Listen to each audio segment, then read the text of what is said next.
For those that are tuning in, you're here for managing emotions while mediating groups. As Matt just mentioned, this is a topic that's near and dear to our hearts. It's one that we're excited to explore with you and share some of our emerging learnings. It's one I think that can apply for a number of people, whether you're formerly a mediator, a facilitator, or just somebody that collaborates with others, which is most of us. I think there are a lot of interesting tidbits and takeaways, things that you can hopefully apply or at least think about, if nothing else. Awesome. Well, Rahul, should we jump into it? Are you ready to Let's do go? it. All right, let's Let's do do it. it. Cool. All right. So, just as some quick intros, Matt, I'll turn it over to you to actually introduce yourself first, but want to make sure everyone knows who we are, and then we'll jump into the meat of the conversation. Sure. So I'm Matthew Goodman. I am a clinical psychologist by training, and I also work with organizations where I help organizations deal with anything really people related, but a lot of that is managing conflict and disagreement, working on team building, communication skills, and also leadership and wellness. And so, as Rahul mentioned, this is a topic that is near and dear to me. I love doing this work around mediation. And I think there's just so much important topics and really juicy content here that can often get lost or we don't learn about in our sort of day-to-day work environment. So I just love being able to bring this work to other people. Rahul, I'll turn it over to you. Yeah, thank you, Matt. My name is Rahul Deedwania. I am a leadership consultant, trainer, coach, facilitator, kind of hodgepodge of things in the leadership space. Primarily work with individuals and executive teams to help them find greater levels of effectiveness and to unlock their potential that they're sitting on. And as part of that, a lot of what I do that connects to this topic is to really deeply understand the people that are in the room, right? So anytime we're in a meeting or in an offsite or in a team building session or an alignment session, my role is to make sure I'm connected to everyone that's sitting around the table, right? Understanding where they're at energetically, understanding where they're at emotionally, intellectually, and helping to build bridges such that the group is coming together, right? And making it so that the sum is greater than each of the parts, right? And so that's really my mandate and what I look to kind of cultivate in the groups that I work with. And so when we talk about the topic for today, Matt and I were going back and forth on what exactly is the problem that we're working on, right? And I think the core of it is this idea that emotions play a significant role in how conversations, interactions, and whatnot unfold. And it can often be one, difficult to acknowledge that. We often forget about that. And two, just difficult to regulate those emotions while mediating or being a part of a difficult conversation. And that can include kind of helping to regulate others' emotions, but then one of the big focus areas for us today is also regulating our own emotions. When we're in a charged space, tends to bring out, a lot for us as well. And so with that, before we actually get into all this, I'm going to turn it back to Matt, just to ground you a little bit if you're joining us here today.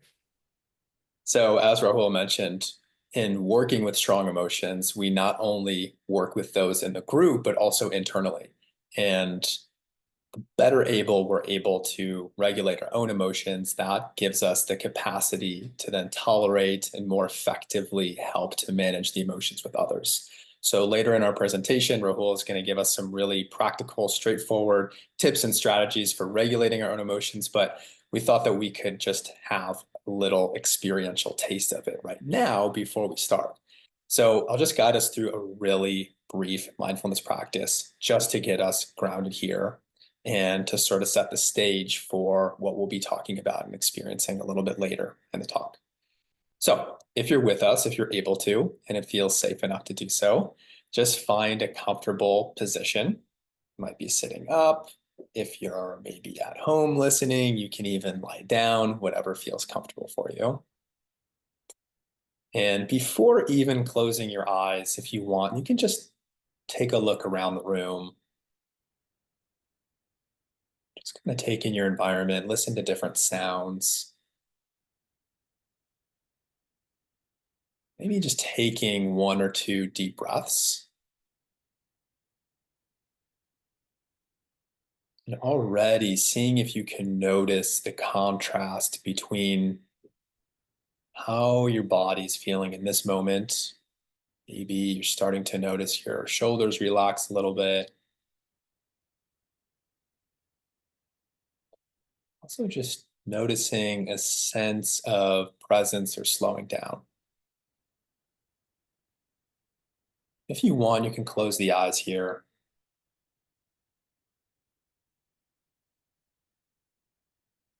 Again, maybe feeling your feet on the floor,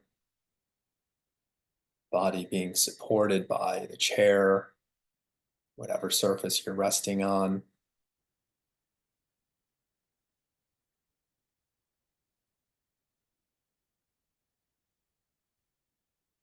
And just taking note where your breath is. So maybe you can feel the breath at the tips of the nostrils, or in the belly, or in the chest.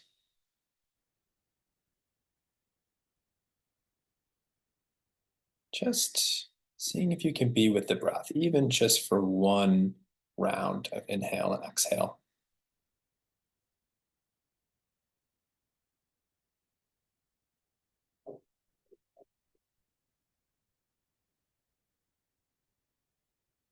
And whenever you're ready, feel free to open the eyes. Again, checking in here. How's my body doing? How's my mind doing?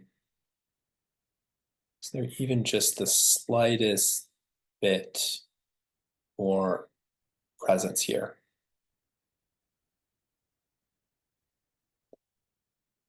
Noticing how our mind can get so busy, so cluttered, and caught up in all the chaos of the day. And we have this tool to use our breath to come back at any moment, just to find a little bit more centeredness before we go into those really chaotic and difficult conversations and situations.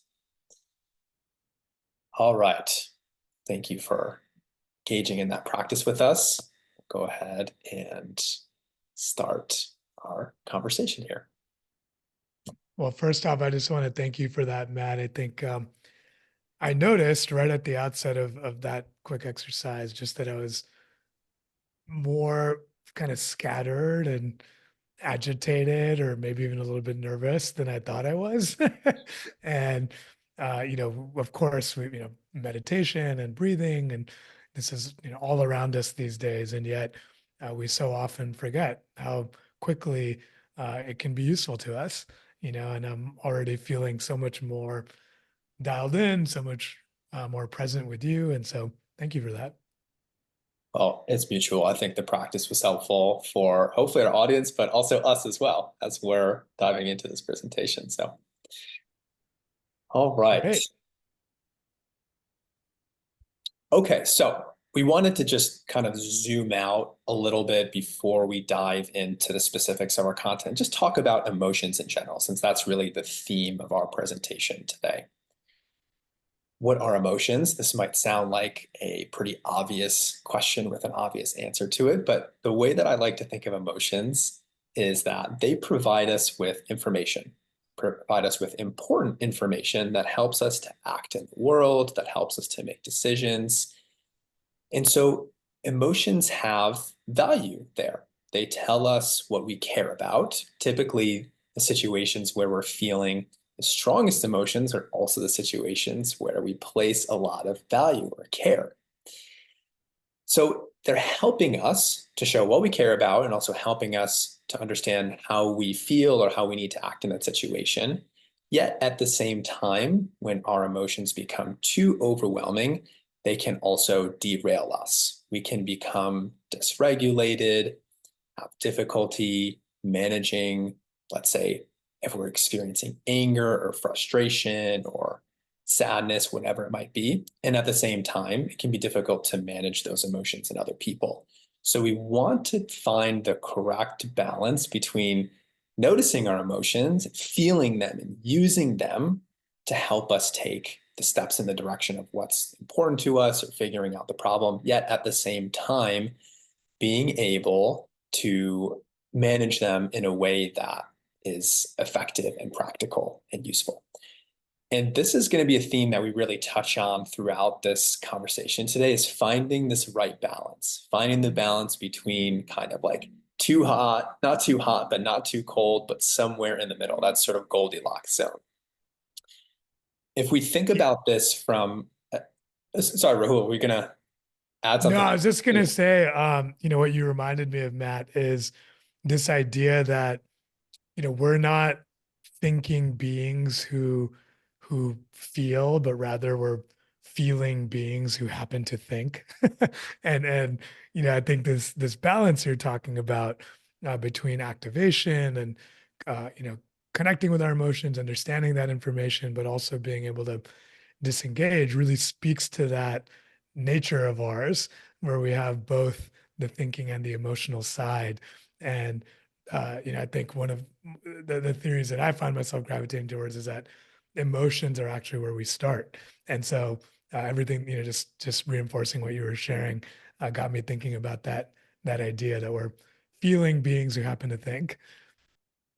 I love that. And yeah, it's so easy for us just to want to bypass those feelings or understand how our emotions, like you said, are influencing our thoughts. And so maybe we walk into a situation or we're running a meeting or something like that, and we might have a bias towards not wanting to have any emotion in there at all. Like that's not safe. It's going to cause a disagreement or something like that. But as you said, Rahul, like we are feeling beings. It's part of our experience. And there is a way to include emotion within our conversations in a way that's still constructive. We can create a safe container for that emotion to come up using the skills that we'll talk about. So there are some skills that can help us to make those emotions feel safe enough to still explore where it's not totally derailing. And just from a neurobiological perspective, we have a picture of the brain on here. And so we're talking about this integration, this kind of this both and piece. And when we're really emotionally activated, you can see, I don't know if you're able to see my cursor here, but kind of more towards the center of the brain. Oh, awesome. Yeah, Rahul, thank you. These are where the more primitive brain regions lie. This is where our limbic system is. A lot of people have probably heard of the amygdala, which is located in our limbic system, does a lot of processing, especially of negative emotion. And when we feel very emotionally activated, our limbic system is lighting up, it's going crazy. And what happens is that the higher parts of our brain, frontal cortex, the neocortex, these parts that are relatively in our evolutionary history a little bit newer, those shut down. And those are the parts that are involved more in uh, reasoning and judgment and slowing down and making good decisions. So those can completely shut off. A lot of people have probably heard of fight, flight, or freeze. And that's essentially what's happening, is that our more primitive nervous system is being activated. And so part of managing emotions is being able to regulate ourselves enough where we can turn down the dial on that very active limbic system, but not suppress it, not ignore it, block it. We still want to use that information, but to use some techniques, whether it's mindfulness or some of the strategies we'll go through later, just to help turn the dial down a little bit, keep those higher centers of the brain active. And that balance of the two is going to allow us to meet the moment with the most amount of clarity and effectiveness, using emotion as information while at the same time being able to still listen to people and reason and use our reasoning and make good decisions. Yeah, and I think this distinction, Matt, that you're talking about is so important, right? Around there's this idea of suppressing emotion versus using it as information. And I'll invite people that are listening, right, to think about a time where maybe they were annoyed at somebody, but they were choosing to suppress it, right? Rather than recognize, hey, there's something here that bothered me. I'm annoyed, right? And recognizing that emotion. So when you suppress it, suddenly now the field of experience and interaction and kind of information, anything you see from that person, your mind, your thoughts twist it, right? Or view it from the lens of someone that's annoyed. And as much as we emphasize being rational, being, putting our emotions aside to make rational decisions and act rationally, our thoughts can get molded by those emotions and not seeing that emotion is there, recognizing it, recognizing the information that's present, as you said, Matt, can lead us to trust our thoughts that are actually maybe being influenced by an emotion that we've chosen to suppress. And so it's actually present with us anyway, right? And in a way that we're not actually aware of it in the same way that we might want to be. So I always found that to be a very powerful concept, just what you said here around it. It's information, we should pay attention to it, but also train our capacity to access other levels of thinking alongside that information. Super powerful ideas, in my opinion. Awesome. Love it. All right. So you might be watching, you might be here because you work with other people. Maybe you're a supervisor or manager or executive, and you hold a lot of meetings, you're supervising, you're leading groups, or maybe you participate in a group setting in meetings, etc. And we've all been in situations where there's difficult emotions that are coming up and can make those conversations really difficult to have. So we want to ask ourselves, how can we create a safe container where we can allow those emotions to be present? And in fact, those emotions can allow us to explore important differences and hear a variety of viewpoints, etc., and talk about things that need to be talked about so that we're just not just suppressing it or ignoring it. So how can we create that space while it's still being safe? And so we're going to give a few different pointers here for doing that. So first thing that we want to do is to make sure that we're setting the stage for safety. And we can create that safe container both at the outset of the meeting or the conversation and during the conversation. So I'll give some skills in a minute that we can use during the conversation to maintain that safety. But at the outset, we can be explicit about what our intentions are, what type of container that we want to create. For example, just by acknowledging that we want to hear what people really think. You can say something along those lines, like we want to hear what you really think, what you really feel. That is welcome in this context. Acknowledging that there might be difficult emotions that come up and validating that that's normal, that's okay for those emotions to be there.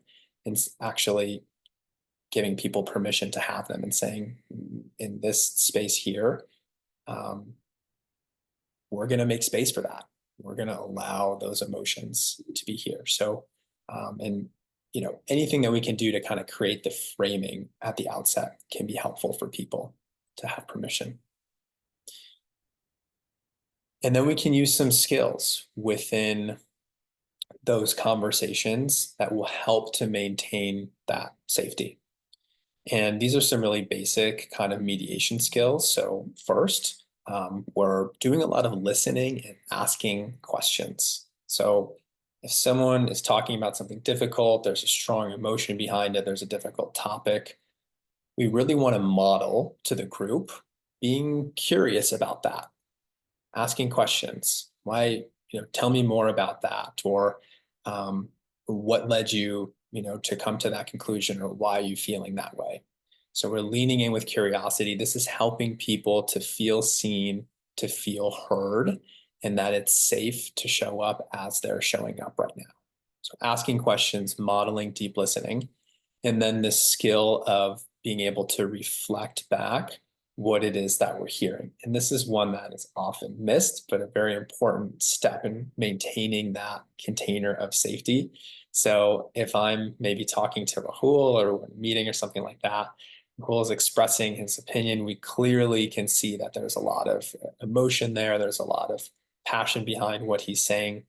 It feels like maybe it's, escalating to a point where we want to help bring the temperature down. These skills helping to bring the temperature down, so I can reflect back and say, okay, well, what I hear you saying is that you feel like there weren't clear instructions on the project, and this caused you to be frustrated. So we're just mirroring back, and you can repeat word for word what they say. You might just summarize. You might try to interpret what they're saying and then check for understanding. Do I have that right? Or what did I miss here about what you're trying to say or what you're experiencing? And again, creating this sense of being seen, being heard, and being validated. These things are helping to bring the temperature down. We're going to talk in a minute about bringing the temperature up when it seems too boring, but for now, when emotions are running high, these things help us to still maintain that safe container. And then another skill that we can use is just to start weaving together some commonalities. So we might be hearing different perspectives, and you might connect what one person's saying with another person and try to find similarities there. You might share your own opinion and try to find where you agree with those people. And so all of these things are really about finding connection, finding agreement, and balancing, again, that agreement with the disagreement. So, but for now, finding agreement, finding the places where we're all on the same page and we can validate each other. That's going to help people feel safe and grounded. Yeah, and the piece I'd love to emphasize here, Matt, is, if you're listening to this, you might say like, "Oh, like, this is so obvious. This is so basic," and I'm just surprised at how often teams that we work with don't do this, right? And there are a lot of forces that pull us away from creating and modeling a safe container. Usually, there's a sense of urgency around what's being done. Sometimes we're distracted, right? Everyone's coming into an interaction with a million things on their minds, a million plates that they're spinning, and that can take away from the presence that's required to create this kind of a space. And when I look at this, right, it's really, how do we show up with a mindset of openness, curiosity, a lack of judgment, and an openness to connect, right? Or a willingness to really connect with people, deeply listen to what they're saying. Like you said, weaving together commonalities. All of that requires really being there, right? Really being present and really slowing down to what's happening in the room. Whether you're a participant or, as we're talking about, as a facilitator, you can all be a part of creating this safety that we're talking about here. Fantastic, Rahul. Awesome. So as we kind of suggested at the beginning, we're going to be talking about this both and we're going to be talking about playing with different polarities, sameness, difference. So as we're creating similarity, at the same time, we want to be able to utilize the role of emotion and the role of disagreement and differences. And as a facilitator, this is where your skill comes in being able to assess what is needed in any particular moment, what's needed with a particular group that we're working with. Like I said a minute ago, if there is a lot of tension, disagreement, heightened emotions, then we're really looking to draw on those skills of finding similarities, bringing the temperature down. At the same time, we've all also been in situations where everyone's just agreeing with each other. There's not a diversity of viewpoints or opinions being expressed, and maybe it just feels kind of flat or boring. And we want to bring in some emotion. We want to bring in a little bit of friction because we know that we can use that to generate new ideas or actually address things that are not being addressed. So how can we do that? How can we also explore differences and use emotion? We want to set that stage to be able to explore, to be creative, to come up with new ideas. So one thing we can do is just heighten the polarities that were that are being talked about, or at least heighten the differences. If you might have to really tune your ears, but really see as we're listening to people, okay, Rahul had this perspective, but James over here sees it a slightly different way. Lean into that a little bit. James, can you tell me a little bit more about like how you see it differently than Rahul? Can we talk about that a little bit more? And oftentimes, if we lean into that, those distinctions are going to come up. And then we might see that the group is starting to also split into these different perspectives. And for the time being, that's useful for us. We want to be able to heighten those polarities and explore them so that we're really giving the proper attention to two different perspectives. That's really doing diligence to us as a group to be able to know that we've gone to different ends of the spectrum to explore these differences, and then using our skill also to be able to weave together the similarities and where we agree as we're trying to move forward with the solution. Yeah, and two very tactical tricks on heightening polarities that I found really fun to play around with. You mentioned, Matt, you might notice like sides emerging, right? Or people taking one viewpoint versus another. Maybe you have a third.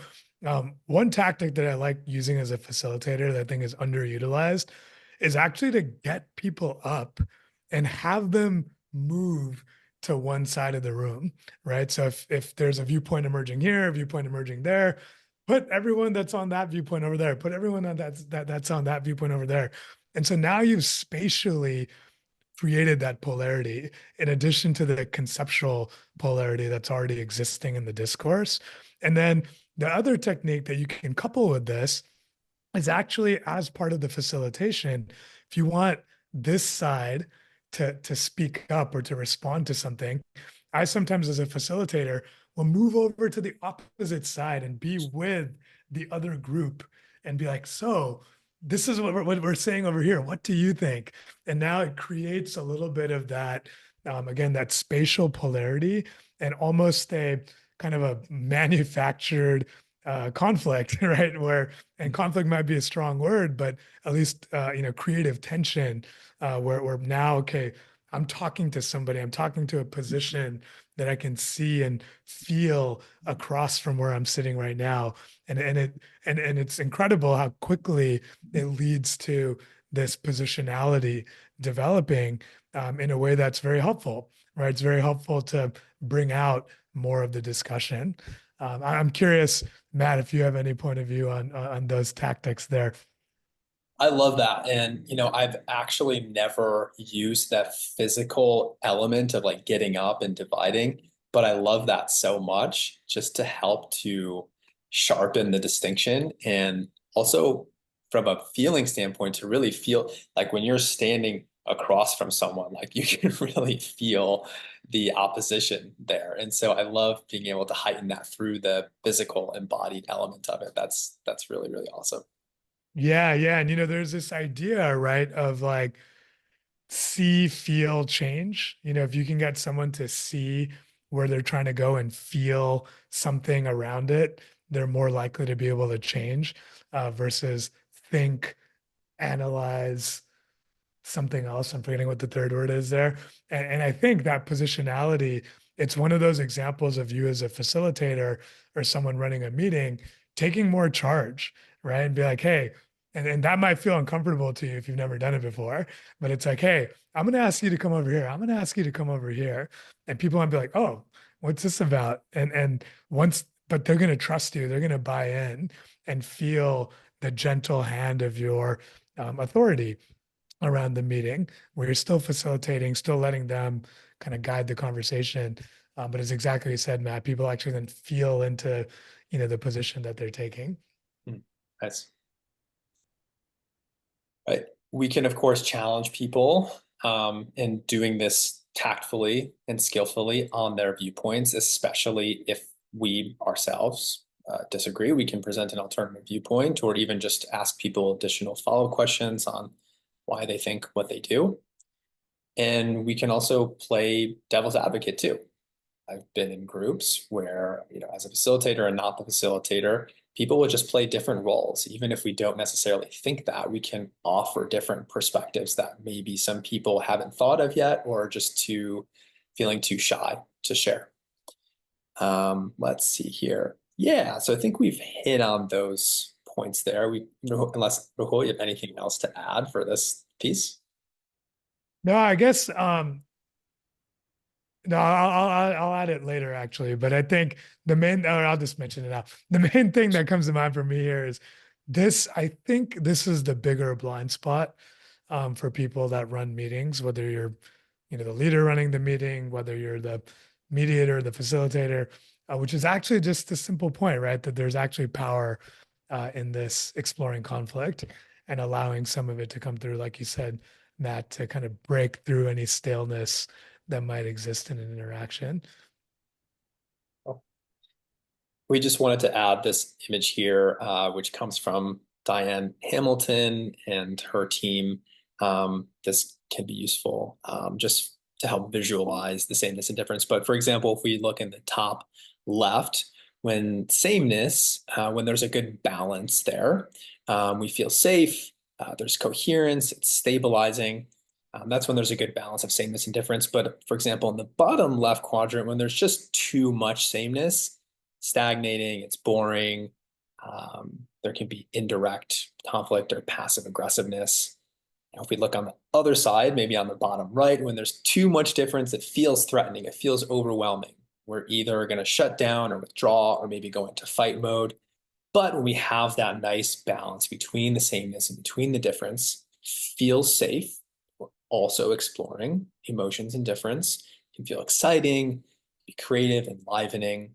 And this is kind of that spot where that tends to produce the most helpful types of conversations and outcomes for us.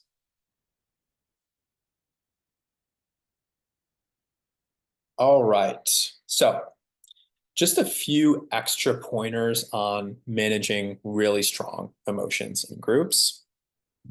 Did a little bit of a mindfulness practice at the beginning. Your own practice as a facilitator is a pivotal part of managing emotions in groups, being able to regulate your own emotions and just being able to notice when you're becoming emotionally activated or in a zone that's not very helpful. So what we can do is maybe even before the conversation, before the meeting, you regulate yourself, slow down, breathe, pause, or during it. It wouldn't be, I don't think anyone would object if things get heated if you were to say something like, would everyone be okay with just pausing for a moment? Why don't we all just, take one breath by ourselves or something like that. So this is one way of helping to bring the temperature down when things are feeling really, really strong or out of control. Yeah, the first time I saw that done, I remember this feeling of, oh, whoa, I didn't know you can do that in a quote unquote business meeting. And it was one of those things where I was like, oh yeah, ultimately we're all people, we're all just people that are getting together to talk about something. And it might feel in certain contexts like out of bounds from what people consider to be like professional. This idea of bringing in mindfulness, bringing in breathing. It's like, oh, not everyone's open to that. But actually, something like this, it's so simple, so quick, and so powerful in terms of how it shifts the energy in the room. And it's something that I've found myself leaning on quite a bit, especially when going back to our previous point, like when the differences get heightened too much, right? That's where that strong emotion really comes into play. Sometimes, if we feel as the mediators, hey, this is going too far into that bottom right quadrant, right? Too much difference. This is such a great way to just short circuit that runaway train. So we can also refocus the attention of the conversation away from the content, at least temporarily, and onto the emotions. Now, this might sound a little counterintuitive that we're actually focusing on the emotions, wouldn't that heighten them? But what is often happening for people is that we're becoming activated, becoming escalated because we feel like our emotions are not being seen. And they're coming through in the content of what we're saying. And so oftentimes we get so caught up in, okay, whatever it is that we're discussing, getting in the weeds and arguing this perspective, that perspective. But underneath it, oftentimes people really just want to feel like they're seen and heard. So we can refocus to what people are feeling. If we're mediating a difficult conversation, we might invite someone or both parties to see if they can drop down and just name what it is that they're feeling. So we might ask, what's behind this right now? Or what emotion's coming up for you? I'm feeling very frustrated, or I'm feeling embarrassed, or whatever it might be. And by bringing our attention to the emotion feels seen, it feels heard, and then it feels like it can start to quiet down a little bit. And when it feels appropriate, we can then direct ourselves back into talking about the kind of higher surface level stuff. Yeah, and this is one of those tactics that I think has a truly alchemical impact on the energy within a group. And I think it's for a couple of reasons. One is what you said, Matt, right? When we acknowledge our own emotions and give it space, it starts to shift that emotion within us. And it gives us the information that we want to extract from it. But the other is also that when somebody articulates their emotion, it suddenly humanizes the interaction, right? And I know what I've seen happen is if Matt, you say, "Hey, I'm getting really frustrated right now." Suddenly I hear that and I'm no longer on the defensive, maybe in the way that I was just moments earlier. And the possibility of my activating my curiosity towards like, hey, Matt, why are you frustrated? Or what's important to you that's being, stepped on right now? Or hey, how can I support Matt because he's frustrated? Even if I'm in an emotionally activated state, the like probability of my being able to access that way of relating to you goes up exponentially. And if everyone contributes a little bit of that, of their own emotional state, acknowledgement of where they're at, suddenly that, you feel the group energy move towards connection, towards curiosity, towards pulling away some of that judgment. And it's exactly what we said, Matt. It can feel very counterintuitive, but it's taking one step back from the content to take two steps forward because you can come at it again in a much more connected fashion. So, and yeah, I think we touched on this, but we might, after that, check in and see if people are ready to move forward. Do we need to stay in a space where we're being a little bit more tender with things, kind of talking about things from an emotional perspective? Do we need to take a break? Do we need to come back to this conversation? Or we might even open it up and ask for suggestions for how we might move forward. We can acknowledge our approach right now doesn't seem, we don't seem to be heading in the direction that we set out at the beginning of this meeting here, or maybe this isn't so effective. Does anyone else have any ideas about what's the best way for us to move forward right now? So invite suggestions or feedback from other people. Yeah, what I think is so important about this one is I know I've experienced this as a facilitator where I was taking like too much ownership of the agenda. And it's a delicate balance because as a facilitator, you do want to hold the agenda, but what you don't want is to own the agenda. And I think this tactic really gets to that distinction, right? Which is you might have a sense for where the group wants to go. You've done the preparation, you know where you're supposed to be in the dialogue, but hey, suddenly strong emotion emerges. Suddenly, new things come into the mix that you weren't planning for. And I think as a facilitator, it's more important to be with what's emerging rather than forcing an agenda or owning it. And I think this question of putting it out to the group to make that decision uh, continues to keep the ownership on them, right? In a positive way, so that they're bought in to whatever it is that they're doing versus feeling like you as a facilitator are forcing them to go somewhere that they may no longer be connected to. And then in kind of deciding how to approach any particular moment, how to navigate that moment, might also just be helpful just to keep in mind the broader context where those emotions are coming up, where the conversation is being held. Um, might be physically where it is, like, are we in an appropriate place? Like, do we have a private space to discuss this right now? Or maybe we're out in the middle of the lobby of the building, or like in front of all of our coworkers or something like that. Maybe we need a different space. So that's on a very literal level, but also considering like other contexts. Is this the right time? Do we have adequate time here to explore this? Thinking about maybe cultural differences or backgrounds, and how people tend to relate to emotions or feel comfortable expressing emotions. And some cultures might be a little bit more expressive and more comfortable with that, whereas in other cultures, emotion tends to be a little bit more reserved. And so we might want to take that into consideration as far as like where we're taking this, or how far, or whether it does need to be tamped down or brought back up. So just thinking about those things as far as how we make those decisions in the moment. Yeah, and two common contexts that I'll share with the group here that I encounter quite often, especially working in technical environments.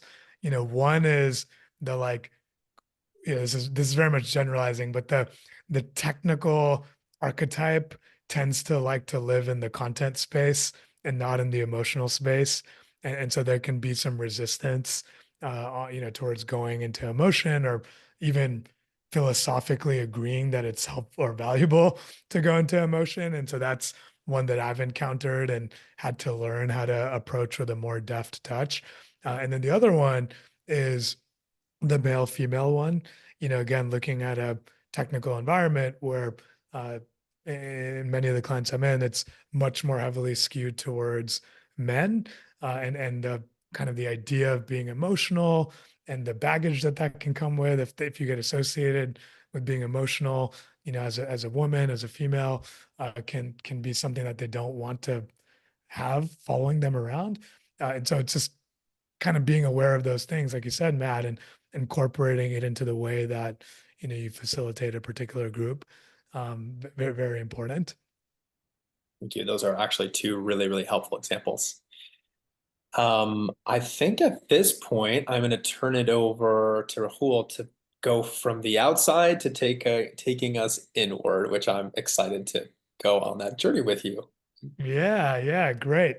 So when we're talking about internal state, right? You've heard us make this point already, but the starting point really here is that managing your own internal state, your internal emotions, empowers you to manage emotions in others.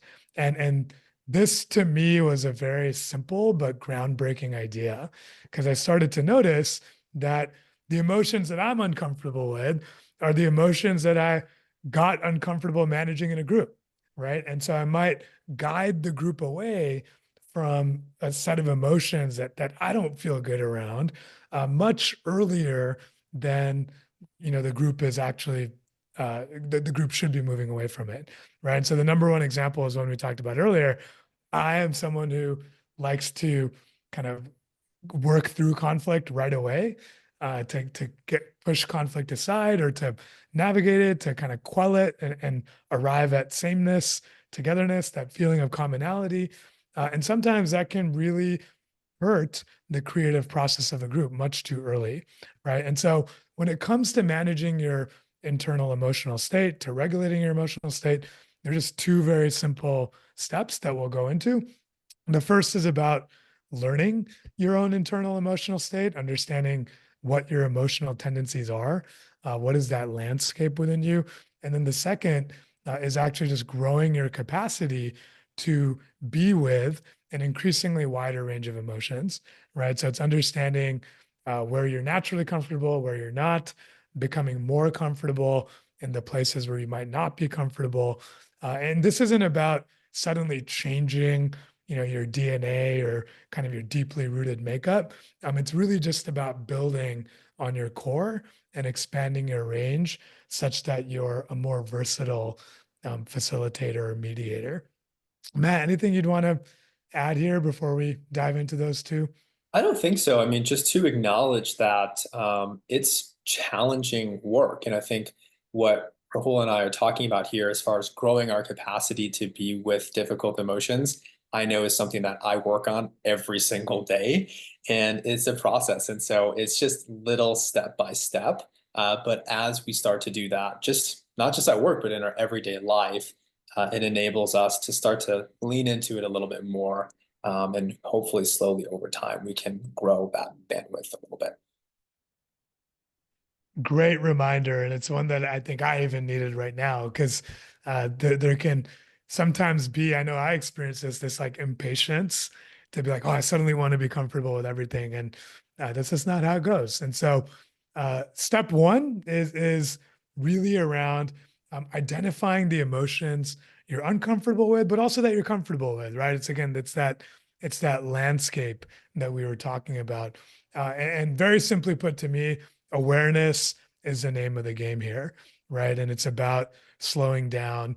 It's about tuning in to our emotions. It's about building a kind of a narrative for ourselves that's backed by evidence, that we collect as we notice ourselves more and more. And so, what exactly are we drawing awareness to?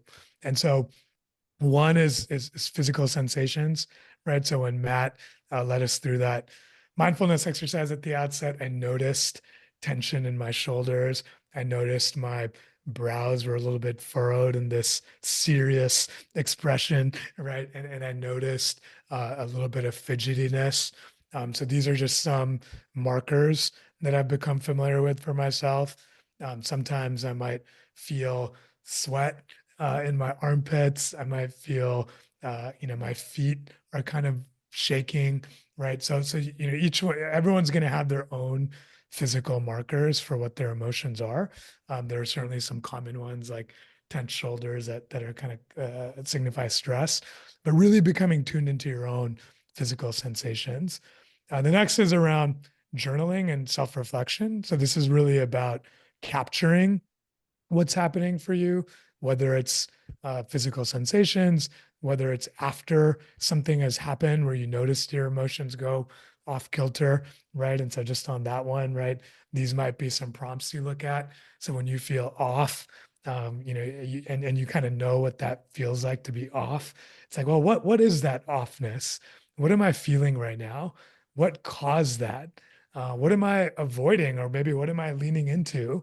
Where am I finding comfort? What danger am I running away from? These are just some things that you can reflect on. And whether you write it down and journal on it, or you just run through it very quickly in your mind, this can take a split second if you wanted to, just to quickly check in with yourself, right? And underlying a lot of this also is really just learning your triggers.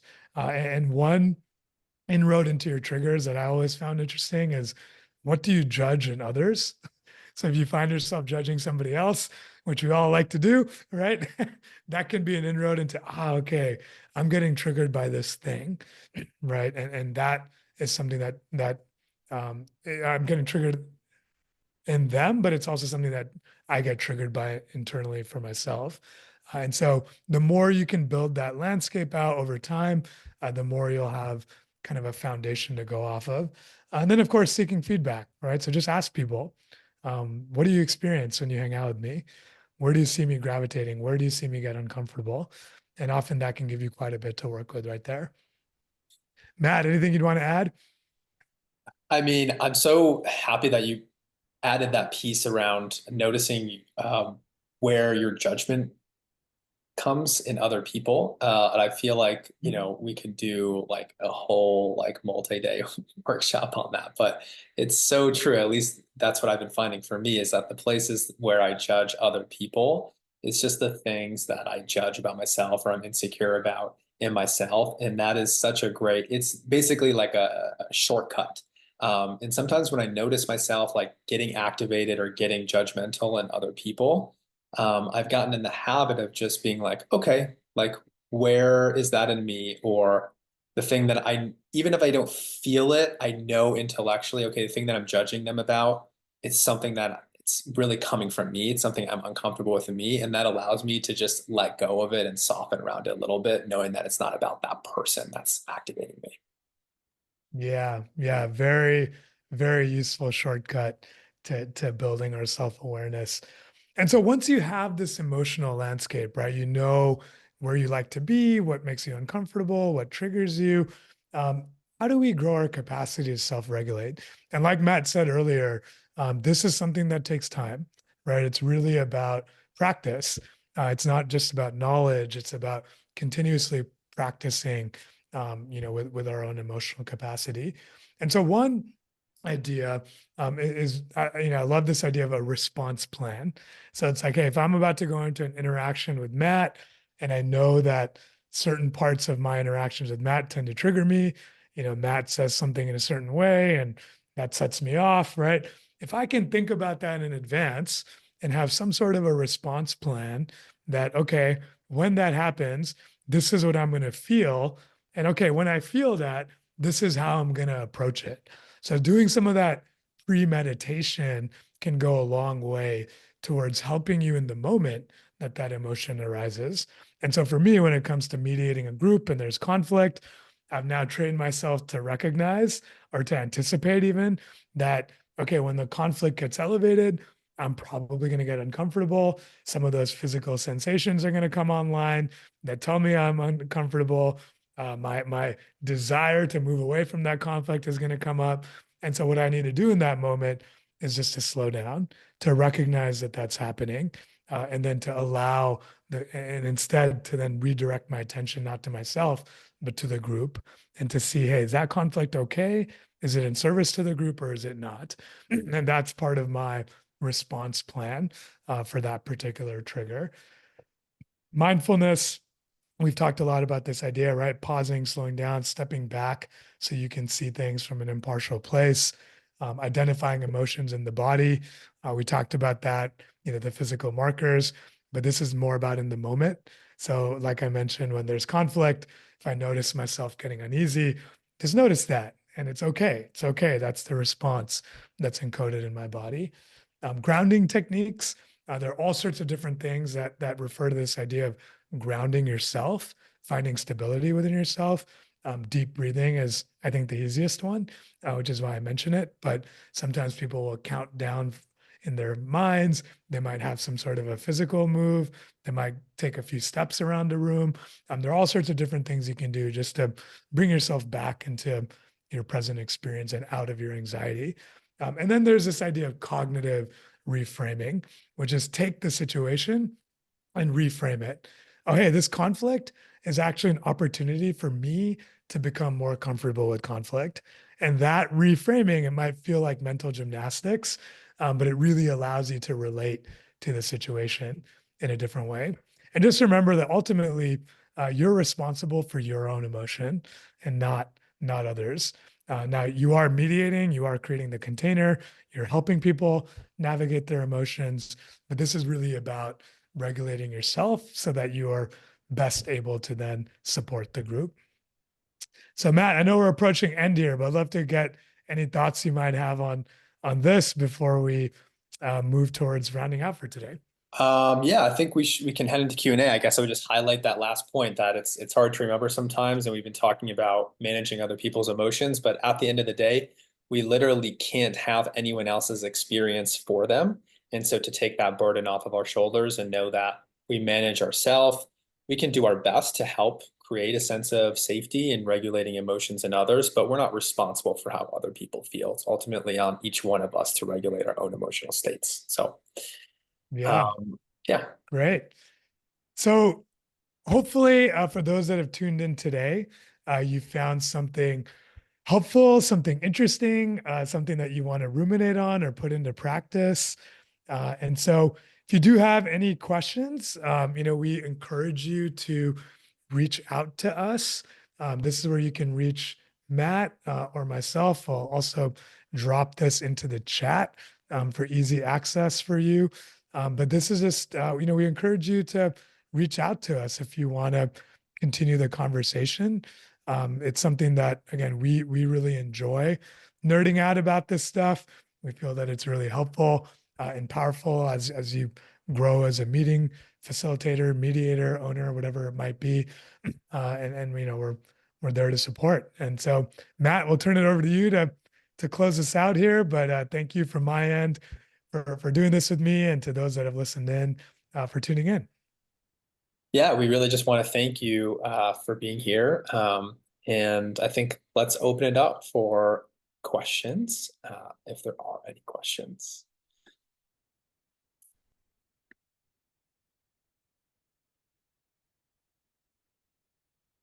And like Rahul said, maybe you want to marinate on things a little bit, but we're always available through email if you do have a follow-up question or just want to have a deeper conversation about this topic.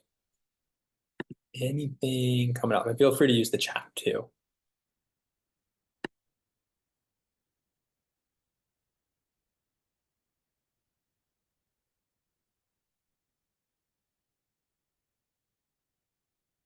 Well, all right.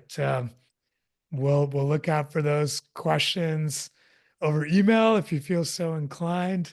And with that, Matt, I guess, what do you think? I think we're good to wrap up here. I think so. It's been a pleasure. Likewise, likewise. And thank you all so much for tuning in. And we hope to hear from you soon and to be in touch.